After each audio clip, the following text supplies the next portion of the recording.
ابتلى إبراهيم ربه بكلمات فأتمهن قال إني جاعلك للناس إماما قال ومن ذريتي قال لا ينال عهد الظالمين. صدق الله العظيم. وقال نبينا محمد صلى الله عليه وسلم ما من أيام العمل الصالح أحب إلى الله من هذه الأيام العشر أو كما قال صلى الله عليه وسلم. புகழ் அனைத்தும் அல்லாஹ் சுப்ஹானஹு வ தஆலா ஒருவனுக்கே உரித்தாகும்.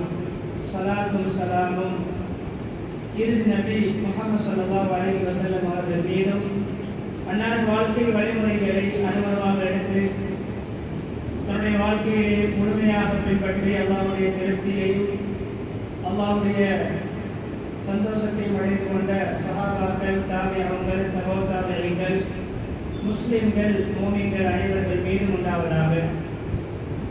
ஜும்மாவுடைய கடமை நிறைவேற்றுவதற்காக அல்லாஹ்வின் வீட்டில் ஒன்று கூடியிருக்கும் அல்லாஹ்வின் நல்லடியார்களே, அருமை இஸ்லாமிய சகோதரர்களே, அல்லாஹ் சுப்ஹானஹு வ தஆலா எவைகளை நமது வாழ்க்கையில் எடுத்து நடக்குமாறு இருக்கிறானோ அப்படியே அல்லாஹ்வுடைய கட்டளைகளை மதித்து ஏற்று நடக்குமாறும், எவைகளை செய்ய வேண்டாம் என்று தடுத்திருக்கிறானோ ஹராமாக்கியிருக்கிறானோ அப்படியே அல்லாஹ்வுடைய தடைகளை ஹராம்களை அல்லாஹ் வெறுக்கின்ற விடயங்களை முற்றுமுழுதாக தவிர்த்து தக்வாவுடன் வாழுமாறு அடியேனையும் உங்களையும் நான் தக்வாவின் மூலம் வசிய செய்து கொள்கிறேன். இத்தகுல்லாஹ் ஹைசுமா குன்தும். இது 1442ஆம் ஆண்டின் துல்ஹஜ் மாதத்தின் முதலாவது ஜும்மாவுடைய கடமை நிறைவேற்றுவதற்காக நாம் வந்து கூறியிருக்கிறோம். கண்ணியமானவர்களே, துல்ஹஜ் என்றாலே பல்வேறுபட்ட வரலாற்று நிகழ்வுகள், பல சாதனைகள், பல முன்மாதிரியான சம்பவங்கள் இடம்பெற்ற ஒரு மாதமாக அந்த மாதம் கணிக்கப்படுகிறது. அந்த அமைப்பில் கண்ணியமானவர்களே, ஒரு பிரசங்கத்திலே அதை முழுமையாக முன்வைக்க முடியாது என்றாலும் ரத்தன சுருக்கமாக நீண்ட நாட்களுக்கு பின்னால் ஒரு ஜும்மாவுடைய ஒரு சுத்துபாவுடைய ஒரு பாக்கியம் நமக்கு கிடைத்திருக்கிறது. அல்லாஹ் இதை கியாமத்து நாள் வரைக்கும் தந்து கடை என்று அதை நிரந்தரமாக்கி தருவானாக.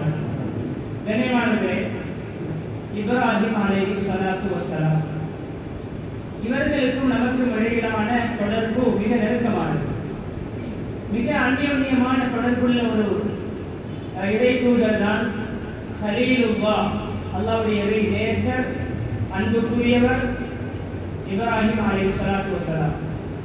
இப்ராஹிம் என்ற அந்த பெயருடைய அர்த்தம் என்ன? இப் என்பது ஒரு வார்த்தை, ராஹிம் என்பது இன்னொரு வார்த்தை. இப்ரானி பாஷையிலே இப் என்று சொல்வது அரபியிலே அப், தந்தை. இங்கு அரபியிலே ரஹீம் என்றால் இரக்கம் உள்ளவர், இப்ரானி பாஷையிலே ராஹிம் என்றால் இரக்கமுடையவர். இங்கு ஹா வருகிறது, இந்த ஹா வருகிறது. பாசமுள்ள தந்தை, பெயரே அழகானது, அவருடைய பெயரே பாசமுள்ள தந்தை. அதனால தான் எனக்கு தெரியும், சிறு வயதில் மரணிக்கின்ற குழந்தைகள் எல்லாம் இப்ராஹிம் அலைஹிஸ்ஸலாத்துடைய பராமரிப்பிலே சுவர்க்கத்தை நிறைவேற்றுவார்கள். நபி ஸல்லல்லாஹு அலைஹி வஸல்லம் அவர்கள் கூட அந்த நபிமார்களை, ரசூல்மார்களை சந்தித்த அந்த பயணத்திலே சிறு குழந்தைகளோடு கொஞ்சி குழாவி விளையாடி பாசமாக இருந்த காட்சியும் வரலாற்று கொண்டிருக்கிறது. அன்புள்ளவர், பாசமுள்ளவர், பாசமுள்ள தந்தை என்ற பெயருடைய நபருக்கே நீண்ட கால குழந்தை கிடைக்கவில்லை. இது ஆச்சரியம். கண்ணியமானவர்களே, கிட்டத்தட்ட 86 வயதை அடைகின்ற தாண்டுகின்ற பொழுதுதான் குழந்தை பாக்கியம் கிடைக்கிறது. அந்த இப்ராஹிம் என்ற அந்த நபியுடைய சிறு பிராயமும் ஆச்சரியமானது. சிறு வயது தொட்டே ஏகத்துவத்தை, ஈமானை பற்றி சுய சிந்தனை செய்வார்கள்.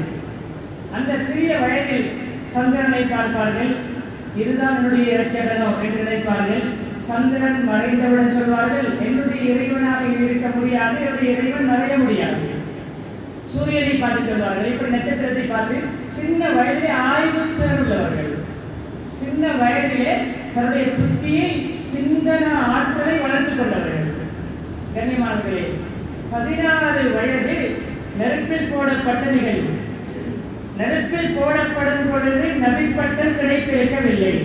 இதை மனதிலே பதிய வைக்க வேண்டும் எல்லோரும். நெருப்பிலே போடப்பட்ட பொழுது இப்ராஹிம் நபியுல்லாவும் அல்ல, ஹலீலுல்லாவும் அல்ல, ரசூலுல்லாவும் அல்ல. அன்புக்குரியவர்களே, ஒரு வாலிபர், ஈமானிய வாலிபர். அவருடைய ஈமான் நெருப்பினுடைய உஷ்ணத்தையே கணித்தது. ஹஸ்பி அல்லாஹ். அந்த தண்ணீருக்கு பொறுப்பான வழக்கு கேட்டால், மழையை பொழிய வைத்து நெருப்பை அணைக்கவா? உங்களுடைய இஷ்டத்துக்கு கேட்கிறீர்களா? அல்லாஹ் உங்களிடம் அனுமதி தந்து நீங்கள் கேட்கிறீர்களா? இது என்னுடைய விருப்பம், நாங்கள் எங்களுடைய தந்தைக்கு நாங்கள் செய்வார்கள். இப்படி நீங்கள் செய்ய விரும்பி செய்வதாக என்றால், அம்மா இலைக்க பலா அம்மா இலா ரப்பி ஃபலி. பதிலை பாருங்கள். ஒரு ஆபத்து வரும் பொழுது, ஒரு நெருக்கடி வரும் பொழுது, ஒரு சோதனை வரும் பொழுது படைப்பினங்களின் பக்கம் கவனம் செலுத்தாமல் படைத்தவனின் பக்கம் கவனம் செலுத்த வேண்டும் என்ற படிப்பினை இப்ராஹிம் அலைஹிஸ்ஸலாத்துடைய வாலிப பருவ படிப்பினை. உங்களின் பக்கம் எனக்கு தேவை கிடையாது, என்னுடைய இரட்சகனின் பக்கம் எனக்கு தேவை இருக்கிறது. என்னை நெருப்பை நெருப்பாகவே வைத்து கட்டிய கயிறு எரிந்தது. கயிறை விட பலவீனமான உரோமம் எரியவில்லை. கயிறை விட மெல்லிய தோல் கரையவில்லை. அல்லாஹ்வுடைய பாதகம் இப்படித்தான் வரும். இது ஒரு நிகழ்வு. பல விடயங்களை படிப்பினையோடு தொட்டு காட்ட நினைக்கிறேன். இந்த தலைப்பில் நாம் இப்படியான பிரச்சனைகள் இந்த மாதத்தில் முதலாவது தடவையாக கேட்கிறோம். கண்ணியமானவர்களே, அப்படியே தொடர்கிறது வாழ்க்கை. உங்களுக்கு வாழ்க்கையிலே நம்முடைய பாணியை சொல்வதாக மிக லக்ஸரியான, மிக என்ஜாய்மெண்ட் நிறைந்த இன்பங்கள், சுகண்டிகள், ஒரு கம்ஃபர்டபுளான சௌகரியம் உள்ள நாட்கள் எவை? உங்களுடைய வாழ்க்கையிலே நீங்கள் மிகவும் சௌகரியமாக இருந்த நாட்கள் எவை என்று கேட்டால் இப்ராஹிம் அலைஹிஸ்ஸலாத்துடைய பதில் என்ன தெரியுமா? நெருப்பில் இருந்த 40 நாட்கள். அவ்வளவு இன்பமாக்கி கொடுத்தான் அல்லாஹ். கூனி பர்தன் வஸலாமன் அலா இப்ராஹிம். நீ தாங்க முடியுமான குளிராகவும் அவருக்கு பொருத்தமான கிளைமேட்டாக மாறிவிடு. அந்த கிளைமேட்டாக மாறியது இன்பமாக இருந்தார்கள். கண்ணியமான இதோ நிகழ்வு. இப்ராஹிம் அலைஹிஸ்ஸலாத்துக்கு நமக்கு இடையே தொடர்பு எந்த அளவு இருக்கும் என்றால், ஒவ்வொரு நாள் தொழுகையிலும் இப்ராஹிம் அலைஹிஸ்ஸலாத்துடைய ஞாபகம் கிடைக்கிறது. தக்பீர் கட்டுகிறோம், வஜ்ஜத் ஓதுகிறோம். அந்த வஜ்ஜத்துடைய வசனங்கள் இப்ராஹிம் அலைஹிஸ்ஸலாம் ஓதிய வசனங்கள். இப்ராஹிம் அலைஹிஸ்ஸலாம் அல்லாஹ்வை போற்றி புகழ்ந்து பாராட்டிய வசனங்களை நாம் வஜ்ஜத்தில் ஓதுகிறோம். தொழுகையை ஆரம்பிப்பது இப்ராஹிம் அலைஹிஸ்ஸலாம், தொழுகையை முடிக்கிறோம் அத்தஹியாத்தை. அல்லாஹும்ம ஸல்லி அலா ஸய்யிதினா முஹம்மது வ அலா ஆலி ஸய்யிதினா முஹம்மதின் கமா ஸல்லைத அலா இப்ராஹீம் வ அலா ஆலி இப்ராஹீம். அத்தஹியாத்து இப்ராஹிம் அலைஹிஸ்ஸலாம். நபி அவர்களுக்கு அவருடைய குடும்பத்தார்களுக்கு ஸலாத்தும் ஸலாமும் சொல்வாயாக, அருள்மாறி மொழிவாயாக, அவர்களுக்கு என்ன கிருபை செய்வாயாக. இப்ராஹிம் அலைஹிஸ்ஸலாத்துக்கும் அவருடைய குடும்பத்தாருக்கும் செய்ததை போன்று இப்ராஹிம் அலைஹிஸ்ஸலாத்துக்கு பிறகு தொழுகையில், இப்ராஹிம் அலைஹிஸ்ஸலாத்துக்கு பிறகு சத்னாவில், இப்ராஹிம் அலைஹிஸ்ஸலாத்துக்கு பிறகு நகம் வெட்டுவதில், இப்ராஹிம் அலைஹிஸ்ஸலாத்துக்கு பிறகு மீசையை கத்தரித்து தாடியை வளர்ப்பதில், கண்ணியமான இப்ராஹிம் அலைஹிஸ்ஸலாத்துக்கு பிறகு பின்னி பிணைந்தது. எந்த அளவு பின்னி பிணைந்தது என்றால், அன தஅவத்து அபி இப்ராஹிம், அன பகியத்து தஅவத்து அபி இப்ராஹிம். நபி ஸல்லல்லாஹு அலைஹி வஸல்லம் நான் நபி கண்ணைப்படுத்துகிறார்கள், நானே இப்ராஹிம் அலைஹிஸ்ஸலாத்துடைய துஆவுடைய பரக்கத். என்ன துஆ? ரப்பனா வபஅஸ் ஃபீஹிம் ரசூலன் மின்ஹும் யத்லு அலைஹிம் ஆயாத்திக் வயஅல்லிமுஹும் கிதாப ஹிக்மத வயுஸக்கீஹிம். ஒரு துஆ ஓதினார்கள், யா அல்லாஹ், ரப்பே, என்னுடைய சந்ததியிலிருந்து ஒரு விசேஷமான நபியை நீ அனுப்பு. அவர்களுடைய அத்தாட்சிகளை அவர்களுக்கு ஓதி காட்டி அவர்களுக்கு நற்போதனை செய்து அவர்களை பரிசுத்தப்படுத்த வேண்டும். அந்த துஆ ஏற்றுக்கொள்ளப்பட்டது. இப்ராஹிம் துஆவுடைய போக்கில் ஒரு வித்தியாசம் ஏற்பட்டது. ஆயாத்துகளை, அத்தாட்சிகளை, குர்ஆன் வசனங்களை ஓதி காட்டுவார், பரிசுத்தப்படுத்துவோர் உள்ளத்தை பரிசுத்தப்படுத்திவிட்டு கல்வி கற்றுக் கொடுப்பார். கல்வியை கற்க முன்னால் ஒழுக்கம் முக்கியம் என்பதை இந்த நபியவர்கள் அழுப்பிய முறையை அவர் காட்டுகிறார். அந்த நபிதான் நான். இப்ராஹிம் அலைஹிஸ்ஸலாத்துடைய துஆவினால் என்னை அந்த நபியாக ரசூலாக அனுப்பினார். நான் நபித்துவம் எனக்கு கிடைத்தது. நான் நபியாக ரசூலாக வந்ததே இப்ராஹிம் அலைஹிஸ்ஸலாத்துடைய துஆ. அந்த அளவு நபித்துவத்துடன் இப்ராஹிம் அலைஹிஸ்ஸலாத்துக்கு இருக்கிறது. இஸ்மாயில் அலைஹிஸ்ஸலாத்துடைய பரம்பரையில் ஒரே ஒரு நபி, ஒரே ஒரு ரசூல், நமது நபி முஹம்மது ஸல்லல்லாஹு அலைஹி வஸல்லம். இஸ்ஹாக் அலைஹிஸ்ஸலாத்துடைய பரம்பரையிலே பனு இஸ்ராயீல், இஸ்ரவேலர்கள். இஸ்ராயீல் என்பது யார்? இப்ராஹிமுடைய பரம்பரை இருக்கிறது ரெஸ்பெக்டான. நாம் துனியாவுடைய அமைப்பை வைத்து ரோயல் ஃபேமிலி இருக்கிறோமே, அல்லாஹ் ரோயல் ஃபேமிலியாக முடிவெடுத்த ஒரு குடும்பம். கரீம் இப்னு கரீம் இப்னு கரீம் இப்னு கலீல். யூசுப் அலைஹிஸ்ஸலாம் அந்த பரம்பரை. இஸ்ஹாக் அலைஹிஸ்ஸலாத்துடைய பரம்பரை. இஸ்ஹாக் அலைஹிஸ்ஸலாத்துடைய பரம்பரையிலே வந்தவர்கள் தான் யூசுப் அலைஹிஸ்ஸலாம். யூசுப் அலைஹிஸ்ஸலாத்தை பற்றி நபி அவர்கள் ஸல்லல்லாஹு அலைஹி வஸல்லம் வர்ணிக்கும் பொழுது கரீம், அவர் ரெஸ்பெக்ட் ஆனவர், அவர் கௌரவமானவர். மனரபன் சொல்லுவோமே, மனரபன் அந்த வார்த்தை. அவர் கௌரவமானவர். அவருடைய தந்தை யாக்கூப், அவர் கௌரவமானவர். அவருடைய தந்தை இஸ்ஹாக், யாக்கூபுடைய தந்தை, அவரை கௌரவமானவர். இஸ்ஹாக்குடைய தந்தை இப்ராஹிம், கலீல், அல்லாஹ்வுடைய நேசர். 4 பரம்பரைகள் நபித்துவ பரம்பரை. யூசுப் அலைஹிஸ்ஸலாத்துக்கும் அந்த சிறப்பு. யாக்கூப் அலைஹிஸ்ஸலாத்துடைய மறுபெயர் தான் இஸ்ராயீல். இஸ்ராயீலுடைய சந்ததிகள் தான் யாக்கூபுடைய பிள்ளைகள். யாக்கூப் அலைஹிஸ்ஸலாத்துடைய ஜெனரேஷன். இஸ்மாயில் அலைஹிஸ்ஸலாத்துடைய பரம்பரை ஒரே நபி, ஒரே ரசூல், நம்ம நபி முஹம்மது ஸல்லல்லாஹு அலைஹி வஸல்லம். இப்ராஹிம் அலைஹிஸ்ஸலாம், இஸ்மாயில் அலைஹிஸ்ஸலாமும் காபத்துல்லாஹை கட்டினார்கள். கட்டுவார்கள் என்ற நன்மாராயம் எப்பொழுது கிடைத்தது? மகனையும் பச்சிலன் குழந்தையையும் தாயையும் ஹாஜர் அலைஹிஸ்ஸலாத்தையும் கைரிதி ஸரஇன் இந்த பைத்தில் முஹர்ரம், சங்கையான வீட்டு காபத்துல்லாஹ் பக்கத்திலே பயிர் பச்சைகள் இல்லாத இடத்திலே விட்டு போகும் பொழுது ஹாஜர் அலைஹிஸ்ஸலாத்துக்கு கொடுத்த உணவு தெரியுமா? ஒரு பையிலே கொஞ்சம் ஈர்த்தம் பழமும், மருத்துவ துருத்தியிலே கொஞ்சம் நீரும், கொஞ்சம் தண்ணீரையும் ஈர்த்தம் பழத்தையும் கொடுத்து விட்டு அந்த மனைவியை பால் குடிக்கின்ற அந்த குழந்தையை விட்டுவிட்டு போகும் பொழுது, இப்ராஹிம் அவர்களே, அருமை கணவரே, நீங்கள் இந்த இடத்தில் மனிதை சஞ்சாரம் கிடையாது, கைப்பற்றி வழங்கலும் கிடையாது, இந்த இடத்தில் விட்டுவிட்டு போவீர்களே 2-3 தடவைகள் கேட்கின்ற பொழுது அமைதியாக இருந்தார்கள். அந்த தாய் பக்குவப்பட்டிருந்தார்கள். இது என்னுடைய கணவர் செய்வதாக இருந்தால் தன்னிச்சைப்படி செய்ய மாட்டார், இது இறைக்கட்டளையாகத்தான் இருக்கும். அல்லாஹு அமரக பிஹாதா, இப்படி எங்களை விட்டு வருமாறு உங்கள் அல்லாஹ்வுடைய உங்களுக்கு அல்லாஹ்வுடைய கட்டளையா? ஆம் ஆம். கண்ணியமானவர்களே, போய்விட்டார்கள். ஈட்டம்பரம் தீர்கிறது, தண்ணீர் முடிகிறது, தாகம், பசி, பால் ஊட்ட வேண்டும், பால் ஊட்டுவதை உடம்பிலே சக்தி வேண்டும், போஷாக்கு வேண்டும். ஓடுகிறார்கள். தங்கோட்டம் சஃபா மர்வாவிலிருந்து அல்லாஹ் ஹஜ்ஜுடைய உம்ராவுடைய கடமையாக ஆக்கியிருக்கிறார். கண்ணியமானவர்களே, அந்த இடத்தில் ஒரு மலக்கு வருகிறார். மலக்கு வந்து இப்ராஹிம் அலைஹிஸ்ஸலாத்துடைய கால், துணிகால் அடித்து அந்த குழந்தை அழுதவே அந்த இடத்தை தன்னுடைய இறக்கையால் தோன்றுகிறார்கள். அப்படி சப்தம் வருகிறது.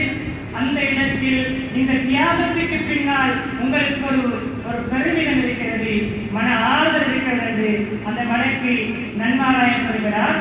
இந்த பட்டியல் குழந்தை இருக்கிறது, காலடித்தடித்து அழுகிறது, பசியோடு தவிக்கிறது.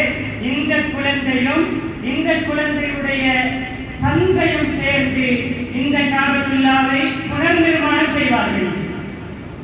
குழந்தை பருவத்தில் இருக்கின்ற பொழுது இஸ்மாயில் அலைஹிஸ்ஸலாத்துடைய எதிர்கால சேவையை மலைக்கின் மூலம் அல்லாஹ் நன்மாராயமாக சொன்னார். கண்ணியமானவர்களே, அந்த பசிக்கு பின்னாலும் ஒரு பாக்கியம், அந்த அழுகைக்கு பின்னால் ஒரு மகிழ்ச்சி. கட்டினார்கள், காபத்துல்லாவை கட்டி பிடித்தார்கள். யாரெல்லாம் காபத்துல்லாவை அவர்கள் கட்டிய பிறகு, புனர் நிர்மாணம் செய்த பிறகு தவாஃப் செய்வார்களோ, செய்து கொண்டு இருக்கிறார்களோ, இந்த ஹஜ்ஜிலே செய்ய இருக்கிறார்களோ, கியாமத் நாள் வரைக்கும் செய்வார்களோ, அனைவர்களுடைய நன்மையிலும் இவர்கள் தந்தைக்கும் மகனுக்கும் நன்மை போய்கொண்டே இருக்கும். எவ்வளவு பெரிய பாக்கியம்! இந்த கட்டமான சோதனைக்கு பின்னால் வெற்றி என்பது, சோதனைக்கு பின்னால் நமக்கு வெற்றிகள் வரும், துன்பத்துக்கு பின்னால் இன்பம் வரும். பழைய கால துன்பம் மறக்கின்ற அளவு இன்பங்கள் ஏற்படுத்துவார். பொறுமை தேவை. இது ஒரு நிகழ்வு. கண்ணியமானவர்களே, குழந்தை கிடைத்துவிட்டது. ஓடி ஆடி விளையாடுகின்ற பருவம், தந்தை எங்கு சென்றாலும் பின்னர் தொத்திக் கொண்டு வருகின்ற பருவம், தந்தையிலே கையை பிடித்து தொங்குகின்ற பருவம், தந்தை சுழில் இருக்கின்ற பொழுது எங்கே பயணம் போக தயாராக நானும் வருகிறேன் என்று ஓடி வருகின்ற பருவம், தந்தை கொஞ்சம் தாமதமாகிவிட்டால் தந்தை எங்கே அழுகின்ற பருவம், தந்தையை தேடி கலைக்கின்ற பருவத்திலே அதிர்க்க வேண்டும். அல்லாஹ்விடம் கேட்டார்களா? கலையில்லாத அனுமதியோடு பேசுகிறாங்க, நண்பர் தானே, யாரெல்லாம் நீண்ட காலத்திற்கு நான் குழந்தை தந்தை நீயே கேட்கிறாய், அறிக்கை கொள்கிறாய், வேறு ஏதாவது மாற்று வழியை தாவே, எத்தனை ஆடுகள், எத்தனை ஒட்டகங்கள், எத்தனை மாடுகள் இருக்கின்றன, ஏதாவது அறுக்கிறேனே, கேட்கவில்லை. அல்லாஹ்வுடைய கட்டளைக்கு முன்னால் புத்தியை பாதிப்பது நம்முடைய ஈமானுக்கு ஆபத்து. பகுத்தறிவை கேட்டவாறு மார்க்கத்தை மாற்றுவது யூதர்களுடைய பண்பு. சமகாலத்துக்கு இஸ்லாத்துடைய சட்டங்கள் பொருந்துவதில்லை என்று மாற்றத்தை ஏற்படுத்துவது அல்லாஹ்வோடு மோதுவதற்கு ஒரு ஈடான தன்மை. அல்லாஹ்வோடு மோதினால் அட்ரஸ் இல்லாமலாகும், முகவரி இருக்காது. எத்தனையோ பேர் மோதி அவர்களுடைய சந்ததியர்களுக்கு முகவரி இல்லாமல் அழிந்து போனார்கள். சட்டங்களை மாற்றுவது குர்ஆனை மாற்றுவதற்கு சமம். இப்ராஹிம் அலைஹிஸ்ஸலாம் புத்தியை பாவிக்கவில்லை. இவ்வளவு ஆடுகள் இருக்க, இவ்வளவு மாடுகள் இருக்க, இவ்வளவு ஒட்டகங்கள் இருக்க, மகனை அனுப்பி சொல்கிறாயே, நீ சொல்லுகிறாயா ரப்பே, நான் செய்வேன், நான் செய்வேன்.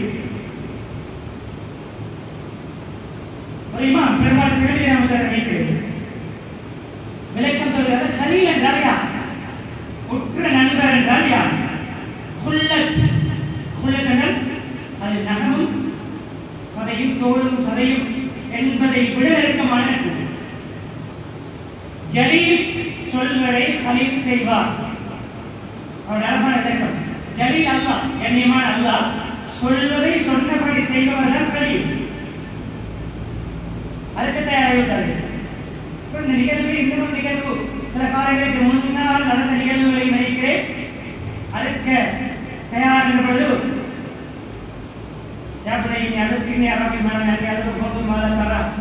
மகனே, அன்பு மகனே, உன்னை அறுப்பதாக கனவு கண்டு நபிமாருடைய கனவு உண்மை செய்ய வேண்டும் கட்டளை அது வகை தந்தூர் மாதா தரா. சின்ன பிள்ளை தான், எதிர்க்க அறுக்க முடியாது. பின்னால் சொர்க்கத்திலிருந்து அல்லாஹ் ஒரு அறுவை பிராணியை கொடுப்பான், ஒரு செம்மறி ஆட்டை கொடுப்பான், அல்லது ஆட்டை கொடுப்பான், ஒரு மாட்டு கன்றை கொடுப்பான் என்பது இவர்களுக்கு தெரியாது. இப்ராஹிம் அலைஹிஸ்ஸலாம் தெரியாது. மகனை அழைக்க தயாரானார்கள். உன்னை அழைக்கிறாய் என்ன என்று அனுமதி கேட்கவில்லை. மகனுடைய மனதை கொஞ்சம் ஷேப் பண்ணுவதற்காக, கொஞ்சம் சமாளிப்பதற்காக, அவனை கொஞ்சம் சாந்தப்படுத்துவதற்காக சொன்னார்கள். தந்தையுடைய காசரை வளர்க்கவில்லை, தந்தை போன்றுதான் இருக்கும். கண்ணியமானவர்களே, மகன் என்ன சொல்ல வேண்டும்? அந்த சின்ன வயதில் அந்த பிள்ளை எப்படி பேசியிருக்க வேண்டும்? என்னவா இறக்கம் இல்லையா? ஒரு மனுஷத்தன்மை இல்லையா? என்னோட இறக்கம் இல்லையா? அல்லாஹ் சொன்ன சொல்லிருக்கீங்களா? சின்ன பிள்ளை பேசினாலும் அந்த அளவுக்கு அவனால் இருக்க மாட்டாரு. ஆனால் அந்த பிள்ளை பக்குவப்பட்டிருந்தது. யாபத்திற்கால் மாற்றுமார் என்ற அருமை தந்தையே, அபத்தி அருமை தந்தையே, உங்களுக்கு இடப்பட்ட கட்டளையை நிறைவேற்றுகிறேன், நான் தயார். சத்தகினி இன்ஷா அல்லாஹ் சாமி, என்னை இந்த இடத்திலும் பொறுமையாளியாகவே காண்பீர்கள், மறுமையிலும் பொறுமையாளர்களுடைய பட்டியலிலே என்னை காண்பீர்கள். இந்த அபத்தி என்ற வார்த்தை இப்ராஹிம் அலைஹிஸ்ஸலாம் தன்னுடைய தந்தைக்கு பாவித்த வார்த்தை. ஏகத்துவ பிரச்சாரம் செய்கின்ற தந்தை ஏசினார், திட்டினார், கல்லெறிந்து கொள்வேன் என்றால், உன்னை என்னுடைய முகத்தில் முழிக்காமல் போ என்றார். எங்கே தொலைஞ்சு போ, வஹ்ஜுர்னி மலியா, தொலைஞ்சு போ. வஹ்ஜுர்னி என்று என்னை விட்டு எங்கே தொலைஞ்சு போ. வீட்டிலிருந்து விரட்டிய தந்தையை பார்த்து கூட நீ ஏதாவது வாப்பாவா, புள்ளியை விரட்டுகிறாய், உனக்கெல்லாம் பேச தெரியுமா என்று பேசவில்லை. யா அபத்தி, ஏசிய, திட்டிய, துரத்திய, விரட்டிய, கல்லெறிந்து கொள்வேன் என்று அச்சுறுத்திய தந்தையை பார்த்து கூட என்ற அருமை தந்தையே ஷைத்தானுக்கு கட்டுப்பட வேண்டாம். தனக்கு ஏசிய, திட்டிய தந்தையை பார்த்து தான் யா அபத்தி என்று சொன்ன அந்த மகன் தந்தையாக மாறிய பொழுது இந்த இஸ்மாயில் என்ற மகன் யா அபத்தி, நீங்கள் என்னை அருங்கள். எப்படி பெற்றோரோடு நடந்து கொள்வோமோ அப்படித்தான் நம்முடைய பிள்ளைகள் நம்மோடு நடக்கும். பர்ரு ஆபாஅக்கும் தபர்ருக்கும் அப்னாஉக்கும். உங்களுடைய பெற்றோருக்கு நீங்கள் நல்ல பிள்ளையாக இருங்கள், உங்களுக்கு உங்களுடைய பிள்ளைகள் நல்லவர்களாக இருப்பார்கள். பெற்றோர் பிள்ளையுடைய உறவும் படிப்பிலே தொடர்கிறது வாழ்க்கை. நன்றி செலுத்தினால் அதிகப்படுத்திக் கொடுப்பேன், ஒரு ஞானத்துக்கு நன்றி செலுத்தினால் இரட்டிப்பாக்குவேன், இரண்டுக்கு நன்றி செலுத்தினால் அதை பன்மடங்காக்குவேன். நிச்சயம் குர்ஆன் வசனம், இஸ்மாயில் என்ற குழந்தை 86 வயதை தாண்டி கிடைத்ததற்காக நன்றி செலுத்தினார்கள். ஒரு குழந்தையோடு நிறுத்தாமல், குழந்தை கிடைக்குமா என்று சந்தேகிக்கப்படுகின்ற உலகளாவிய அடிப்படையிலே குழந்தை கிடைக்காத முதுமையை அடைந்து விட்டார் என்று பார்க்கின்ற அந்த வயதிலே குழந்தையை கொடுத்ததற்காக உள்ளத்தால் நன்றி செலுத்தினார்கள். இஸ்ஹாக் என்ற இரண்டாவது குழந்தையை கொடுத்தார். குழந்தை இன்னும் கிடைத்தது. இரண்டும் விசேஷமான குழந்தைகள், வரலாற்று சாதனை படைத்த குழந்தைகள். எந்த நிலையிலும் அல்லாஹ்வுடன் தொடர்புபட வேண்டும், நியமத்துகளை மறக்கக்கூடாது, நன்றி செலுத்தினார். இன்னும் என்ன கிடைக்கும்? நன்றி கெட்ட முறையில் நடந்தால் இருப்பதும் பறிக்கப்படும் என்பது குர்ஆன் வசனம். அப்படியே வந்து நபித்துவம் பல விடயங்களை கொண்டு சோதித்தோம். இப்ராஹிம் அலைஹிஸ்ஸலாத்துடைய சிறப்பு பட்டங்கள் முதல் இமாம், உலகையும் இமாம், ஊருக்கும் தலைவர், உலகத்திற்கு முன்மாதிரி. கண்ணியமுடைய நம்முடைய கலாச்சாரம் கூட மில்லத் அபீக்கும் இப்ராஹிமுடைய தந்தை இப்ராஹிமுடைய கலாச்சாரம், நபியவர்களுடைய ஷரியா இப்ராஹிம் அலைஹிஸ்ஸலாத்துடைய கலாச்சாரம். அதாவது என்ன தெரியுமா? இப்ராஹிம் அலைஹிஸ்ஸலாத்துடைய மார்க்க பாணியிலே நமக்கு கட்டளைகள் விதிக்கப்பட்டிருக்கின்றன. கலாச்சாரம் அந்த பாக்கியத்தை அடைந்தார்கள். என்ன தெரியுமா? சோதனைக்கு பின்னால் பல சோதனைகளை கொடுத்து வெற்றி பெற்றார். சோதனைகளை வெற்றி பெற்ற பின்னால் பரீட்சையிலே பெருமேறு நல்லா வந்தால் அதற்கு பின்னர் பல பட்டங்கள் கிடைப்பது போன்று, பல பதவிகள் கிடைப்பது போன்று இமாம் பட்டம் முழு மனித சமுதாயமும் பார்த்து பின்பற்ற வேண்டிய மனிதர். அதனுடைய ஒரு சமுதாயத்துக்கு ஈடானவர், ஒரு சமூகம் செய்ய வேண்டிய சேவையை தனிநபராக சாதித்த மனிதர். யாருடைய துணையும் இல்லாமல் அல்லாஹ்வுடைய உதவியோடு காணிக்கல் இல்லா அல்லாஹ்வுக்கு முழுமையாக கட்டுப்படுபவர். கட்டுப்பட்டால் பல கட்டங்களில் குழந்தையும் மனைவியையும் விட்டுவிட்டு வாருங்கள். யா அல்லாஹ், ஒரு மரம் இல்லை, தண்ணீர் இல்லை, மனிதர்கள் இல்லை, ஆத்திர அவசரத்துக்கு யார் உதவி செய்வது? விட்டு வந்திருக்கிற தனிமையில் யா அல்லாஹ், தொழுகையை நிலைநாட்டவர்களுக்கு உதவி செய். முதலாவது தொழுகையை பற்றிய சிந்தனை குடும்பத்துடைய அவர்களோடு அன்பாக அந்நியமாக ஒத்தாசைக்குரிய மக்களுடைய ஒரு கூட்டத்தை மக்கள் உதவியாக ஆகியவை இந்த உலக மக்கள் சென்று வருகின்ற ஒரு பூமியாக அல்லாஹ் ஆகி கொடுத்திருக்கிறார். எல்லாவற்றிலும் சரியான விடை, சோதனைகளிலே சரியான பதில்.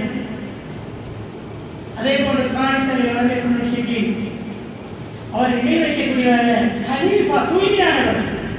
ஷாக்கிர் அலியா நோமி, நியமத்துகளுக்கு நன்றி செலுத்தக்கூடியவர். இஜித்தபாஹு வஹதாஹு ஸாதிம் சகி, நியமத்துகளுக்கு நன்றி செலுத்தினார், அவரை தூய அடியானாக அல்லாஹ் தேர்ந்தெடுத்தார். அப்படியே வந்ததுதான் உல்வஹியா குர்பான். அதற்கு முன்னால் அரஃபாவுடைய தினம், கனிமணி பெருநாளைக்கு முந்தைய தினம் 9வது நாள். இந்த 10 தினங்களிலும் நல்ல மல்கள் செய்வது அல்லாஹ்வுக்கு விருப்பம், அல்லாஹ்வுக்கு மிகவும் பிடித்த நாட்கள். நம்முடைய தொழுகைகள் பெறுதல், குர்ஆன் திலாவத் அதிகம், திக்ருகள் அதிகம். இந்த நாட்களிலே சஹாபாக்கள் தெருக்களில் பாதைகளிலே தக்பீர் சொல்லிக் கொண்டு போவார்கள்.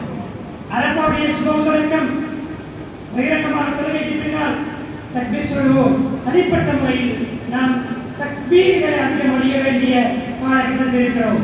சஹாபாக்கள் அப்துல்லாஹ் போன்றவர்கள் தக்பீர் சொல்கின்ற, அதிகமாக தக்பீரை மொழிகின்ற காலகட்டம் இந்த காலகட்டம். அரஃபாவுடைய நோன்பு சொன்னார்கள், அஹ்தஸிபு இன்தல்லாஹ் ஐ யுகஃபிர ஸனத்தல்லதி கப்ல வ ஸனத்தல்லதி பாத. 2 வருடங்கள் கடந்த வருடம், இப்பொழுது முடிகின்ற வருடம், இறுதி மாதத்தில் இருக்கிறோம். இந்த வருடம் எதிர்வருகின்ற வருடம் 2 வருடங்களுடைய பாவங்கள் மன்னிக்கப்படும். இந்த நாட்கள் நோன்பு நோக்க முடியவில்லையா, கிடைக்கவில்லையா? அரஃபாவுடைய நோன்பை தவற விடாமல் பெருநாளைக்கு முந்தைய தினம் நோன்பு நோக்கு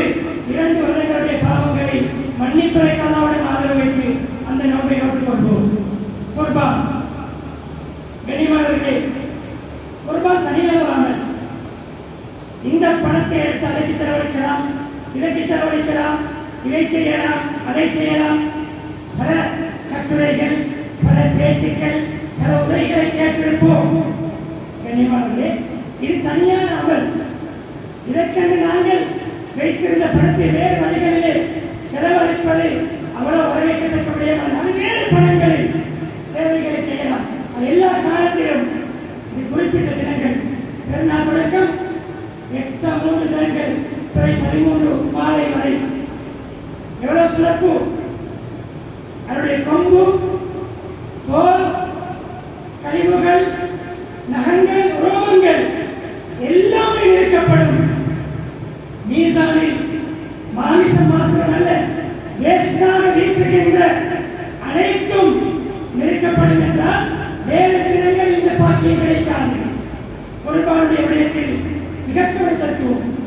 ஏழைகள், கஷ்டமானவர்கள் நேரடியாக சொல்லியிருக்கிறார்கள்.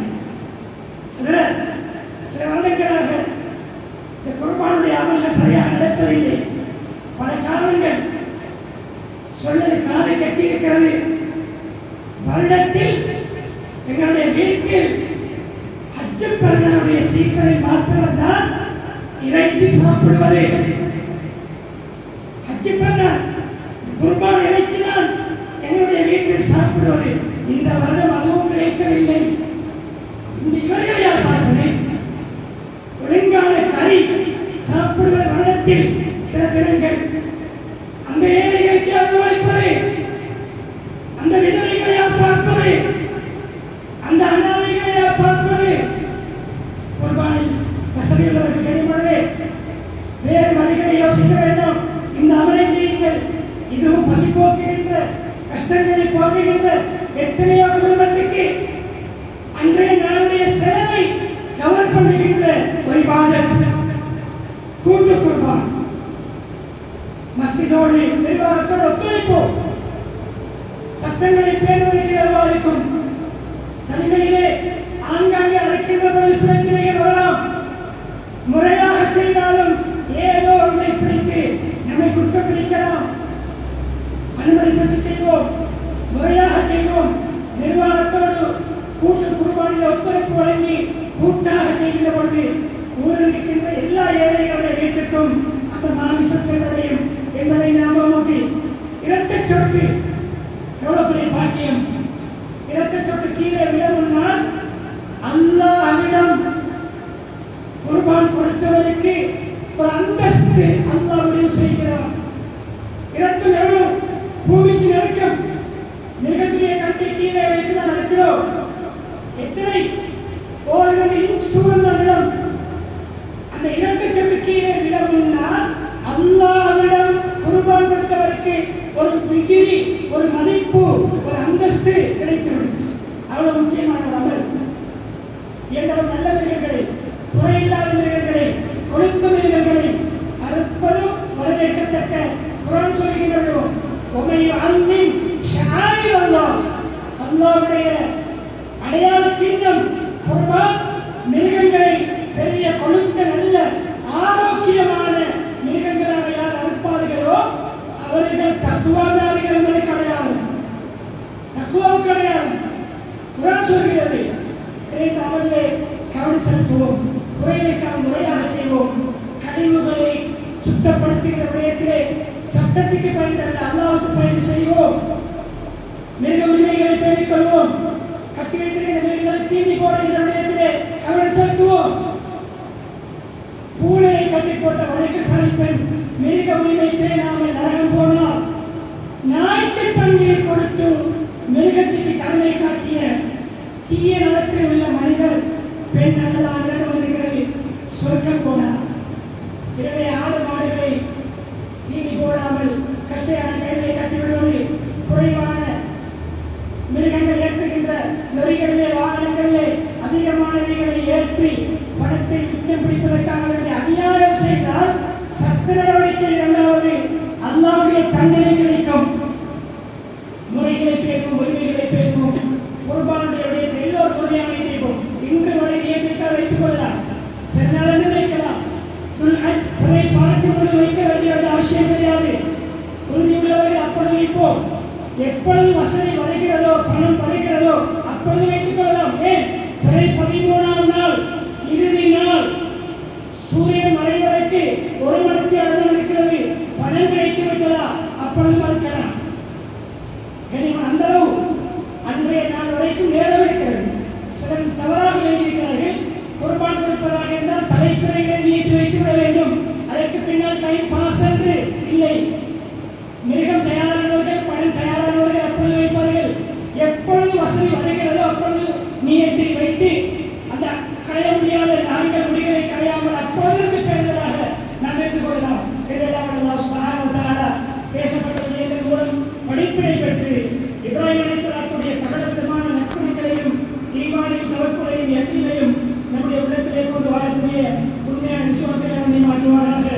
என்னுடைய பாவங்களை மன்னித்தருள்வாயாக, என்னுடைய பெற்றோருடைய பாவங்களை மன்னித்தருள்வாயாக, உற்றாருடைய பாவங்களை மன்னித்தருள்வாயாக, பூர முஸ்லிம்கள் மோமின்கள் அவருடைய பாவங்களை மன்னித்தருள்வாயாக. உண்மையான ஈமானை தருவாயாக, இஸ்லாமிய பண்புகளை தருவாயாக, யாரை இப்ராஹிம் அலைஹிஸ்ஸலாத்துடைய தந்தைகளை தருவாயாக. அவர்களுடைய அனைத்து விதமான பண்பாடுகளை நம்முடைய வாழ்க்கையை பிரதிபலிக்க செய்வாயாக. அதே போல அவருடைய மனைவியுடைய பக்குவத்தை என்னுடைய மனைமாறி தருவாயாக. அவருடைய குழந்தைகளுடைய பக்குவத்தை என்னுடைய குழந்தைகளை தருவாயாக. அவர்கள் சமூகத்தோடு எப்படிப்பட்ட சேவைகள் செய்து வாழ்ந்தார்களோ அப்படிப்பட்ட சேவைகளுக்காக நன்மை மாற்றுவாயாக. ஹஜ்ஜுக்காக யார் யாரெல்லாம் சொல்கிறார்களோ யா அல்லாஹ் அவருடைய ஹஜ்ஜை கபூல் செய்வாயாக. அவருடைய துஆக்களை எங்களுக்கு பங்கு தருவாயாக. எங்கள் அனைவர்களுக்கும் ஹஜ்ஜுடைய பாக்கியத்தை நசீபாக்குவாயாக. எங்களுடைய பெற்றோர்கள் குடும்பத்தார்கள் மனைவி மக்கள் அனைவர்களுக்கும் ஹஜ்ஜுடைய பாக்கியத்தை நசீபாக்குவாயாக. யா அல்லாஹ் இவர்களும் ஹஜ்ஜுக்கு சேரக்கூடிய அனைவர்களுடைய அனைத்து துஆக்களிலும் எங்கள் எல்லோருக்கும் பங்கு தருவாயாக. அவருடைய ஹஜ்ஜை மப்ரூராக்கி வைப்பாயாக. யா அல்லாஹ் நிலைமைகளை சீராக்குவாயாக. உலகத்தில் நெருக்கடிகளை இல்லாமல் ஆக்குவாயாக. இந்த நோய் நம்பளங்களை இல்லாமல் ஆக்குவாயாக. அதை முழுமையாக அழித்து ஒழித்து விடுவாயாக. இருந்ததை விட ஆரோக்கியமான நிம்மதியான சௌகரியமான வாழ்க்கையை ஒரு உலக முஸ்லிம்களுக்கு உள்ள மக்களுக்கு நீ கொடுப்பாயாக. அதே முறையாக என்னுடைய தேவைகளை நிறைவேற்றுவாயாக.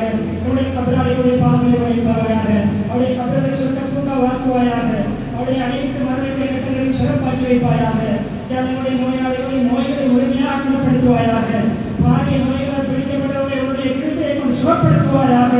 எங்களை பாரிய நோய்களை விட்டு பாதுகாப்பாயாக. ஈமானை வாழ்ந்து கல்வானை மதிக்கக்கூடிய பாக்கியத்தை நம் அனைவருக்கும் தந்தருவாயாக.